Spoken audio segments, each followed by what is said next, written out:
Sebuah negara dalam keadaan perang di luar dan di dalam negeri jangan sederhana melihat masalah mereka. Kalian akan terlihat culun, norak, dan ikut-ikutan. Demikian WA singkat dari negeri seberang membuat alarm saya menyala. Dia bukan orang sembarangan yang mem-WA saya. Kebiasaan saya yang untuk mencari tahu, untuk melakukan counter check atas berita mainstream dijawab singkat seperti itu. Saya ini tidak percaya berita mainstream lagi sejak 2017 di mana dunia dalam keadaan perang. Kalau negara propaganda Tiongkok, apapun data saya nggak percaya. Saya hanya percaya kalau beli barang buatan Cina hanya yang statis. Yang pneumatik, rotating, geser, mutar, atau yang bergerak mekanik, Eropa aja deh. Yang Cina, yang diam, yang statis seperti tiang, panci, toilet boleh dah. Kalau kenop saklar nggak percaya barang Cina. Jadi data semua dimanipulasi pada saat negara atau dunia dalam keadaan perang. Itu realita. Bahkan zaman Julius Caesar sekalipun ketika menjadi diktator, dia membangun infrastruktur statis dan dinamis pakai data manipulasi dan uang cetakan printing money out of thin air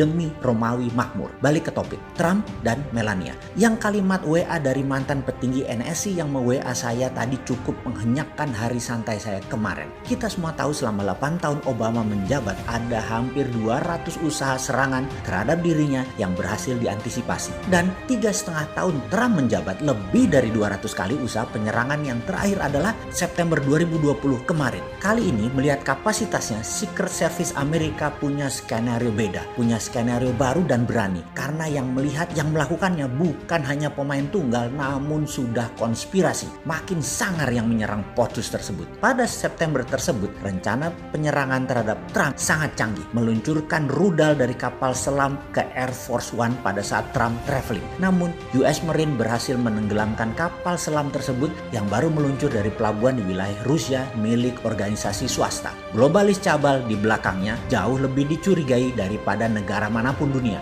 Ini perang terbaru. Dan ketika kampanye terakhir, Secret Service mengatakan tidak sanggup lagi mengawal Trump di tempat terbuka, White House dan tim Trump rapat lama. Ketika diumumkan Trump kena COVID, juga First Lady Flotus kena COVID, maka pengamat intelijen langsung berkomentar, kami tidak percaya. Ini strategi. Ada 7 juta lebih korban COVID di Amerika. Dengan kenanya Presiden Amerika, jadi ada kesamaan atau common ground. Jadi senasib. Serangan akan xenofobia anti asing mulai didengungkan keras terutama anti Cina. Karena COVID adalah Wuhan flu mulai beredar lagi. Menambah senjata perang Trump bahwa Amerika korban serangan Tiongkok. Ini propaganda menarik. Saya pribadi percaya ini warfare propaganda. Civil war atau perang saudara di Amerika dalam Pilpres November nanti menjadi menarik. US Mail yang akan menjadi tempat pemilihan bisa dihandle pemerintah federal dan pusat. Semua ini di tangan Trump. Satu lagi yang harus diperhatikan. Pemanggilan John Brennan, mantan direktur CIA zaman Obama, dan beliau ini banyak temannya di Indonesia. Brennan dulu memimpin investigasi terhadap Trump karena dugaan kolusi dengan Rusia tetapi tidak terbukti membuat posisinya terbalik sekarang. Dia yang dipanggil balik, diinvestigasi oleh Durham. Durham adalah attorney yang ditugaskan oleh Attorney General Barr dalam kasus Russian Gate. 3 jam diinterogasi, dikasih data dosa-dosa Obama,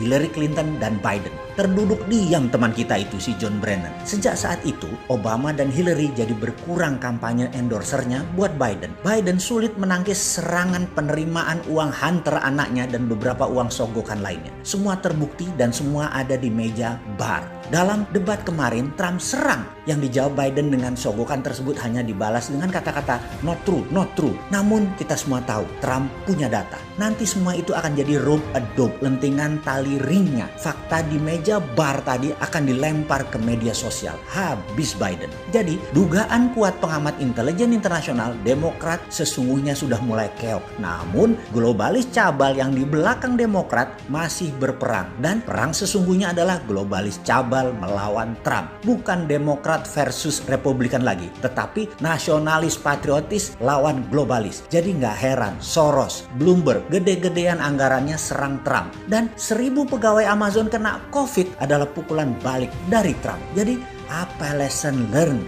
yang kita dapati untuk Indonesia? Indonesia hati-hati di dalam bermain dalam percaturan luar negeri. Tidak memihak salah. Namun nasihat sederhana dari Julius Caesar adalah berpihaklah pada yang berpengalaman dan punya kecenderungan menang. Selamat menganalisa.